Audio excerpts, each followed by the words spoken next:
எம்ஜிஆருக்கு இன்னெல்லாம் நிலைமை ஏற்பட்டுச்சு. கலைஞர் கூட இருந்து 71 ஜெயிச்ச பிறகு அவர் ட்ரெஷரராக இருந்தார், பணபலத்தை கொண்டு வந்தார், எல்லாமே கொண்டு வந்து ஜெயிச்ச பிறகு கருணாநிதி அவரை வெளியே அமைச்ச பிறகு சொன்னார், அவர் ஒரு துரோகின்னு எம்ஜிஆர் மேலே ஒரு சின்னதாக ஒரு பழியை சொல்லி கட்சி விட்டு வெளியே அமைச்சார். ஆனால் அப்படி வெளியே அமைச்சு 5 வருஷம் நண்பர்களே, நான் செங்கோட்டையன்கிட்ட பேசியிருக்கேன், நிறைய எம்ஜிஆர் ரசிகர்கள்ட்ட பேசியிருக்கேன். 72 அவர் கட்சி ஆரம்பித்து 77 ஆட்சி வர வரைக்கும் அந்த கட்சி தொண்டர்களையும் அந்த தலைவரையிலும் உண்டு இல்லைன்னு ஆக்குனாங்க. ரவுடிசத்தை வச்சு, காவல்துறை வச்சு அவ்வளோ உடைச்சாங்க. அதே மாதிரி 50 வருஷம் கழிச்சு நம்மளுடைய தலைவருக்கு அவ்வளோ பிரச்சனைகளை இந்த அரசு உருவாக்குது. ஏன் இந்த 50 வருஷத்தில் வேறு யாருக்கும் உருவாக்கலை? அம்மா ஜெயலலிதாக்கு அப்புறம். ஏனால் எம்ஜிஆருக்கு அப்புறம் அம்மா ஜெயலலிதாக்கு அப்புறம் வேற உறுதியான தலைவரை தமிழகத்தில் இன்னும் அந்த குடும்பம் பார்க்கல. அவ்வளவுதான். அதனாலதான் 6 டிஸ்ட்ரிக்ட் போய் முடிக்கிறதுக்குள்ளேயே கரூர்ல மிகப்பெரிய ஒரு பிரச்சனையை உருவாக்குனாங்க. அது மூலியமா 41 பேரை வந்து கொல்லப்பட்டாங்க. அதுக்கப்புறம் எஸ்ஓபி திருப்பி நான் பதிவு பண்றேன். எஸ்ஓபி போட்டு நம்ம தலைவர் முன்னாறு 38 டிஸ்ட்ரிக்ட் போயிட்டு வந்திருக்கணும். அதையெல்லாம் முடக்கி நிப்பாட்டினாங்க. இந்த எஸ்ஓபி வெளியே வரக்கூடாது. அவர் வெளியே வந்தால் 1 லட்சம் பேர் வந்தால் போலீஸ் பாதுகாப்பு கொடுக்க மாட்டோம்.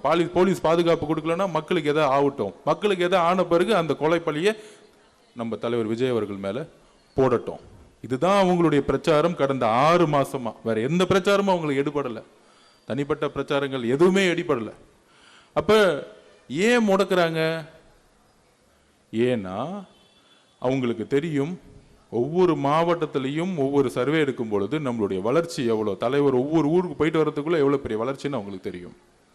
அப்போ அந்த கடுமையான போலீஸை வச்சு, காவல்துறையை வச்சு எந்த அளவிற்கு எந்த அமைச்சர்கள் நம்மளை பற்றி பேச மாட்டாங்க. முதலமைச்சர் பேச மாட்டார், துணை முதலமைச்சர் பேரை சொல்ல மாட்டார். இதுதான் அரசியல், மிகப்பெரிய அரசியல். ஏன்னா அவங்க கிட்ட கட்சி இல்லை, அவங்க கிட்ட கவர்மெண்ட் முன்னாடி இருக்கு. அந்த கவர்மெண்ட் இருக்கக்கூடிய அதிகாரிகள், கலெக்டர், ஐஏஎஸ், ஐபிஎஸ் எல்லாரும் அவங்களுக்காக பணியை செஞ்சு அவங்களுக்கு வந்து நமக்கு ஒரு லா அவங்களுக்கு ஒரு லா அப்படி கொண்டு வந்து ஒரு கட்டமைப்பை உருவாக்கி நம்மளை எல்லாம் ஓரம் தள்ளினாங்க. எந்த பிரச்சாரம் செய்ய முடியாதுன்னு.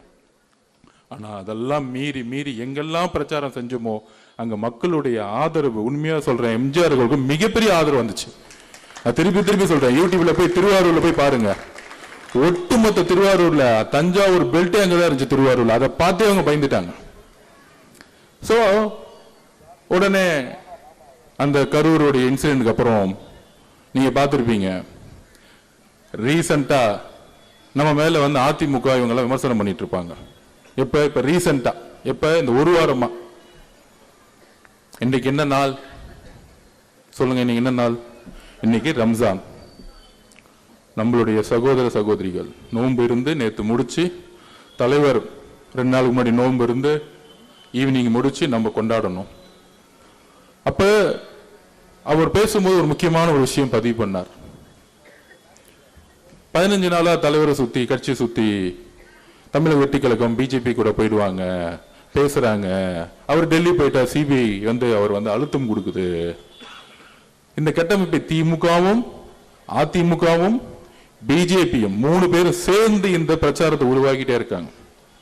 நம்ம அண்ணன் எல்லாத்துக்கும் பதில் சொல்லவே மாட்டார். ஏன்னா யாரு மிரட்டுறாங்களோ ஒண்ணு புரிஞ்சுக்குவாங்க, யாரு மிரட்டுறாங்களோ அவங்க தான் பயப்படுறாங்கன்னு அர்த்தம். யாரு அமைதியா இருக்காங்களோ அவன் தைரியமா இருக்கான்னு அர்த்தம்.